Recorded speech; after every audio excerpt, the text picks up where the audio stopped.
Welcome back. It was a crime which pushed everything else off the front pages. 3 men, all known criminals, found shot dead in the Essex countryside.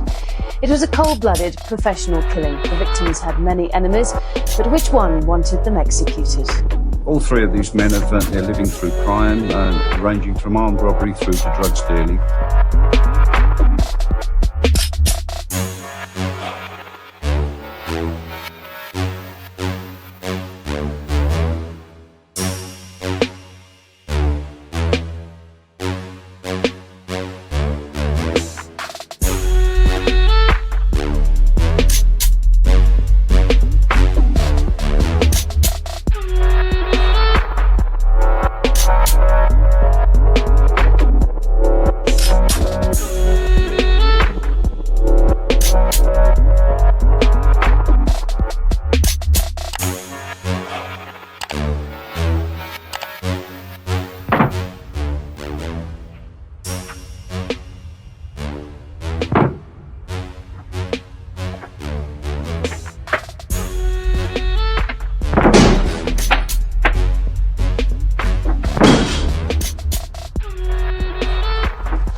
This morning, Ken. Farmer Peter Theobald and his friend Ken Jiggins set off for work. By that time it was about 8 o'clock, and we both jumped in the Land Rover to go over to feed our pheasants.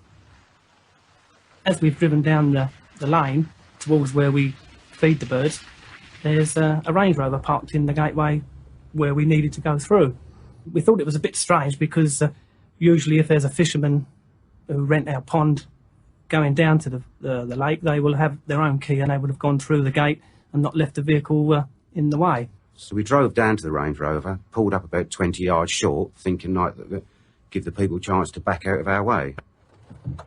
I got out and walked towards the Range Rover, and as I walked towards it, I could see the person sitting in the passenger seat, and I could see the driver, and I assumed they was asleep. So I went forward and looked right into the driver's side, looked straight at the passenger. There was blood all down his front. The driver was sitting with his head to one side, with blood on his face. Peter! There's 2 dead bodies in here! I'll call the police! I got out of the Land Rover to have a look for myself, and when I've looked in there, there was also a 3rd person in the back seat. There's another one in the back here! Didn't look as though there'd been any kind of struggle with the 2 in the front. They were just sat there as though they were asleep.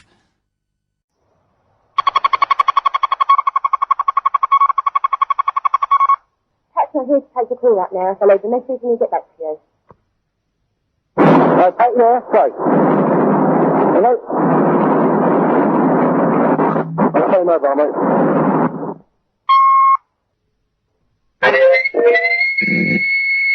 You go here, quick here.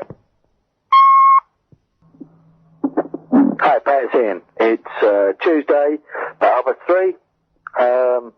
I'm in Kent at the moment. Perhaps you'll give me a call. The number is 01634 660811. Cheers.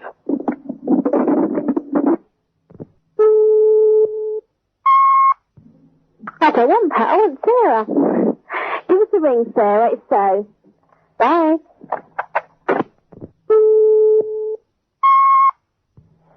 Hi, Pat, you in, mate? It's Nicky. Can you give me a ring, mate, on 0973 396 781? Cheers, mate. Pat, it's Lorraine, Kimberley. Could you give us a call, please, sometime today or tonight? I wanted to say 759 235 or on Kim's mobile 0850 444 186. Thank you, dearie. Just wanted to ask you something.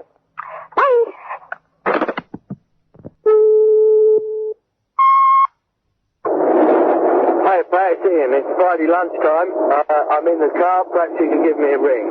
0831 244 657. Thanks.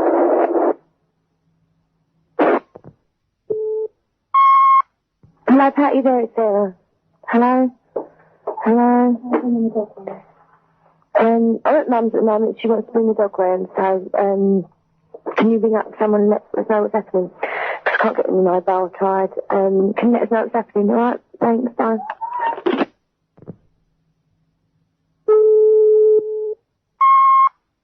Pat, it's Angus. It's Friday. I'm not going to be able to make it. I'll phone you next week. Bye.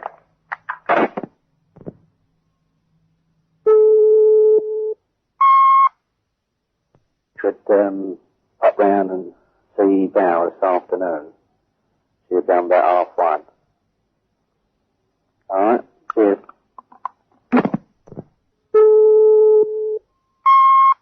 Hello, Sue. It's only Sue. I'll speak to you later. Alright then, bye.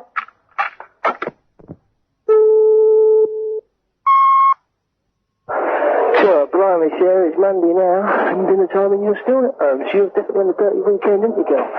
Okay, mate, I'll speak to you Tuesday, so I don't think I'm going to be getting hold of you today, do I? Okay, so speak to you later on. Look after yourself. Bye.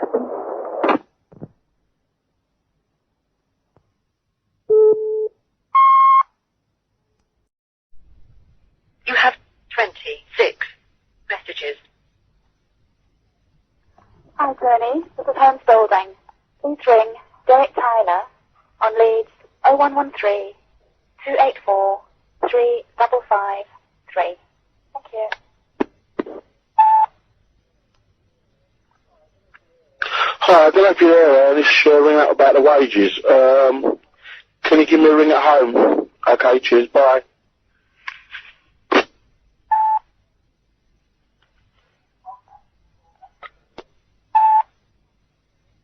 Hi, it's only me yet again. I just thought I'd ring you. Can you ring me as soon as you can? Bye. Hi, it's Mary. Can you ring me? It's really important. I need to choose. Really important. Now. Thanks. Bye. Time, can you ring me when you get in, please? Bye. Hi, Tony. It's only Mary. Can you give us a ring when you get back or when you read your messages? Bye. Tony's Colton, can you give us a ring at Lynn's? Cheers, mate. Tom, can you ring us back if he's dead? What's the also saying? We're worried. Will you ring us straight back as soon as you can?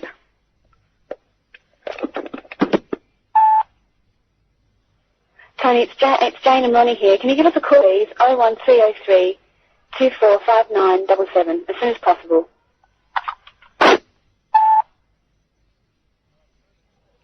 Oh, Tony, it's Pete. Your mum's been after your house telephone number.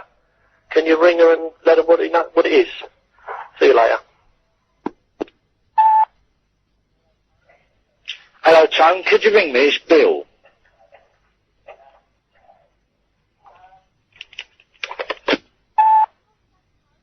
For God's sake, Tone, phone me. Speak to you later. Bye. Hello, Tone. Give us a ring, mate. It's Mickey. Hello, Tone. Give us a ring, mate. Mickey.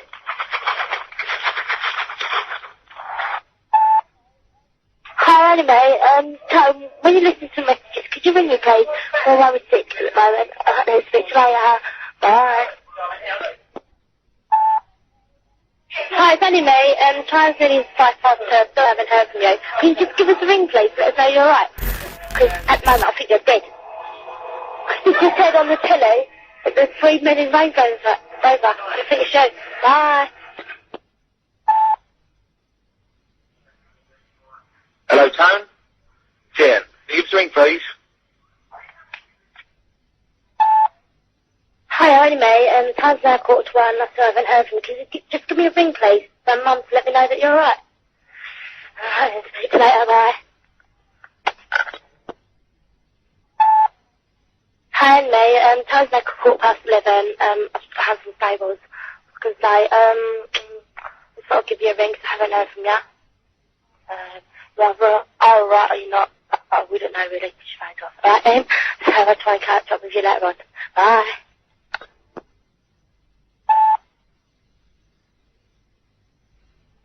Yeah, can you ring Bernie, please? Tony, hi, Portugal here. It's 9 o'clock. Can you delay the pickup of your equipment until about, say, about 12 o'clock today? Because we're going to be working on it until then. It's going to be a couple of hours. I'll speak to you later. I'm at work. 515-6644. Cheerio. Hello, babe, it's Loki. The ring will get a minute. Bye.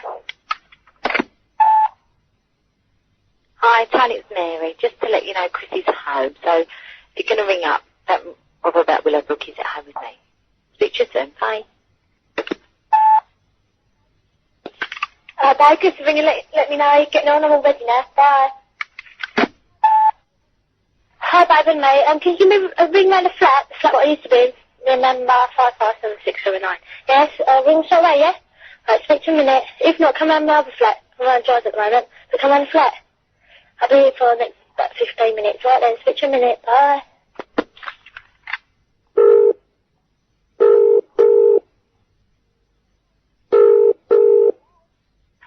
Hello? Hello? Put the fucking phone down, Jeff. Hello? Hello? You have no more messages. I went through Rettendon the later part of 1995. I remember an occasion when I was there with other people. They were Jack Worms and Michael Steele. I remember that day. I was working at Sunbury-on-Thames. I had my mobile phone with me. Michael Steele rang me that day, he wondered where I was, and he said he'd like to meet me. We did not discuss where we would meet because I was at work. I agreed to meet him later on that day at Ron Parkinson's Motorcycles at Marks Tate at 5 p.m.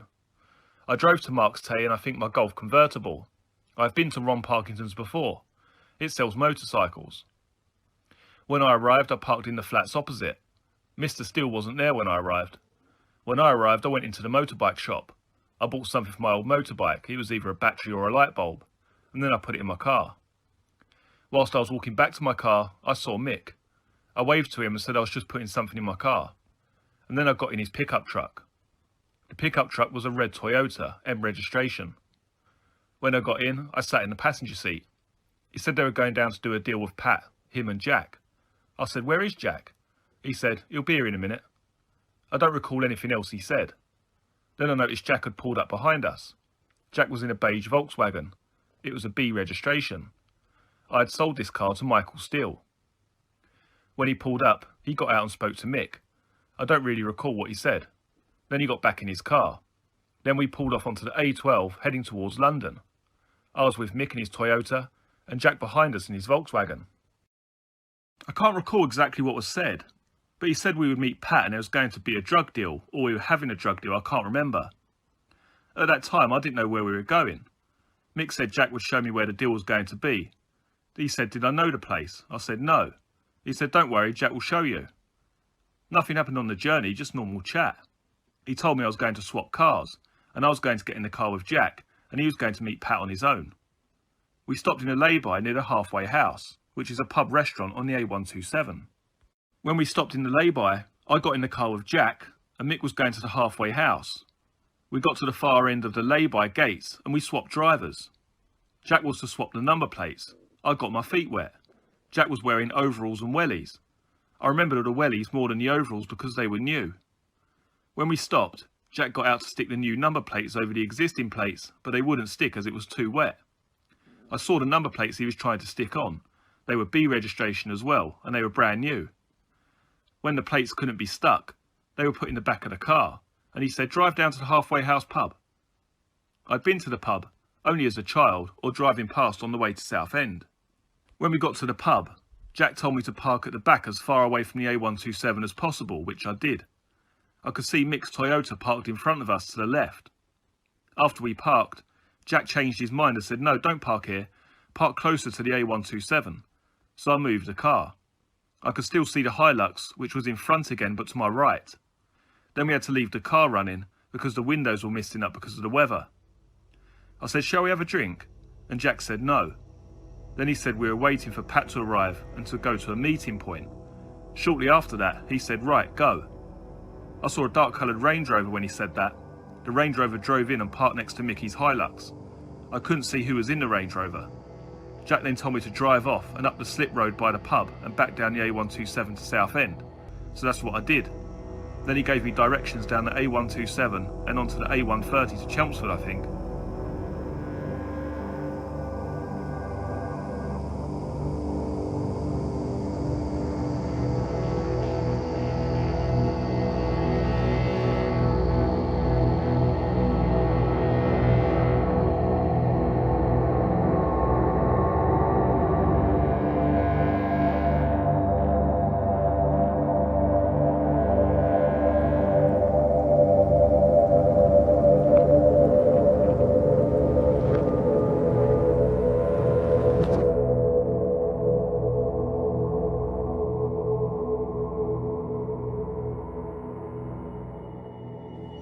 The A130 goes from the A127 all the way to Chelmsford, but we went to the Rettendon Turnpike, which is a roundabout with traffic lights on it.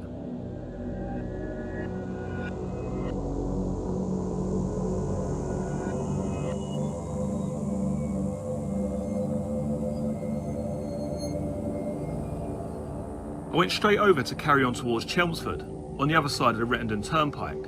I went up the hill, back down the hill and out the other side. Jack then said, slow down and take the next right, which I did.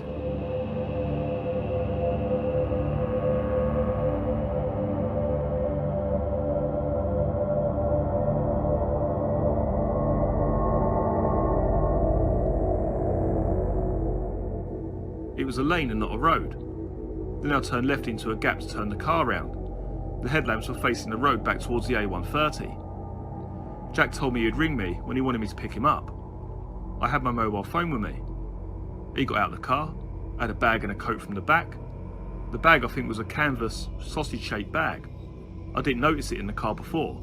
I might have done, but it didn't register. He told me he'd ring me when he wanted me to come pick him up. So I pulled off and went right towards Chelmsford. I drove down the road to the first point I could turn around to a petrol station. Then I drove back up the road and parked in a pub on the left-hand side of the road. I left the engine running and checked my phone to see I had a lousy signal, so I moved to get a better signal up the road. The pub I was in had a bright pink Morris Minor.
I then went past the lane, up the road and took the first left. I went up that road, turned around, the first left up there, then came up and parked outside the first house on the left and waited for him to ring. I didn't wait very long. My phone rang. Jack said come and pick us up, and hung up. I think I might have said okay. I turned right, went back down the road, and had to wait for a few cars to go past so I could turn right into the lane. Then I turned the car round to face the road again. I didn't see anyone.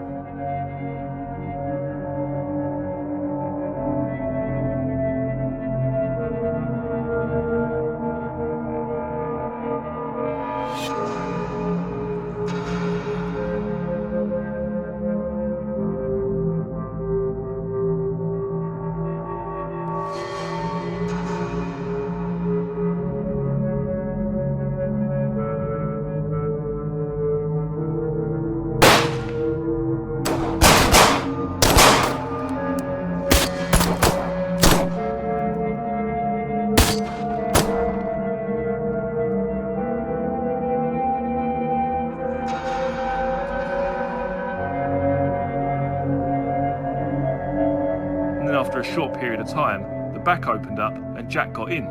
I didn't notice the interior light come on. I said, "Where's Mick?" He said he won't be a minute, he's just dropped something. Jack was sitting between the back seats talking to me. Then Mick opened the passenger door of the car and the interior light came on. When the light came on, I was looking at Jack. I noticed he had surgical gloves on and something that looked like blood. Mick said, "Turn the interior light off." Mick had just shut the door about the same time. Then he said, "Let's get going." He said, "Go left towards the Rettendon Turnpike." So I pulled out. Something clicked in my mind that something had happened. I pulled out in front of a car. Mick asked if I was okay. I said yes. And as we drove up the road towards the Rettendon Turnpike, Mick said, "They won't fuck with us no more." And Jack said, "Yeah, it was quite funny, because when Mick had shot one of them, the fucking gun fell apart. He kept asking me if I was okay several times. I realised what had happened, but not to who. So I said, I hope I don't fall out with you two. Mick said, "No, you won't fall out with us. You're not like them." Mick started to hand over bits of the gun to Jack. I saw the barrels. I don't know the names of the other parts. I definitely saw the barrels. I was driving. I was a bit confused at the time. From the Rettendon Turnpike, we went back down the A130 to Southend.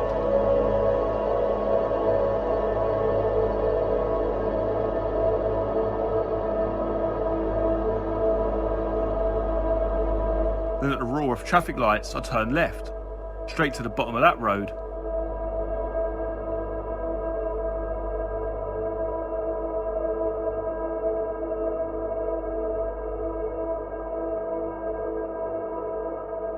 We turned right, and then took another right turn on or two roads later.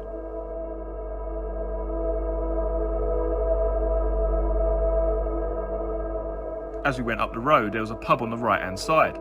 The Hungry Horse or Hungry Hippo, something like that.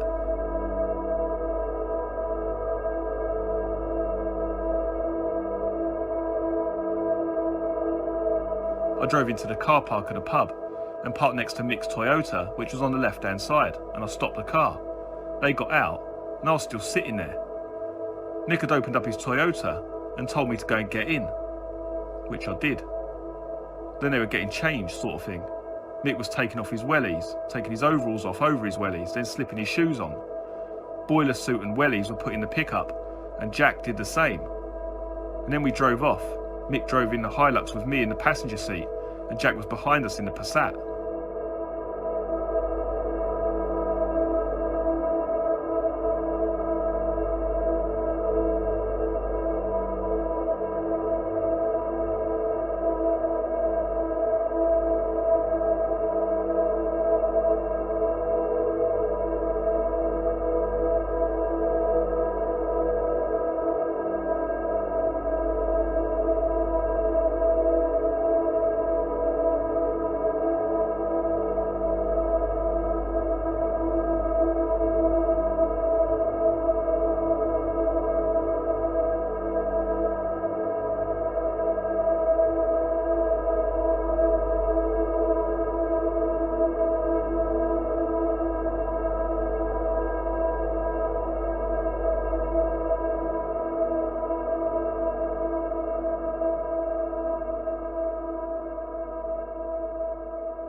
We drove past the Rettendon lane, then Jack overtook us on the dual carriageway as we were driving slower.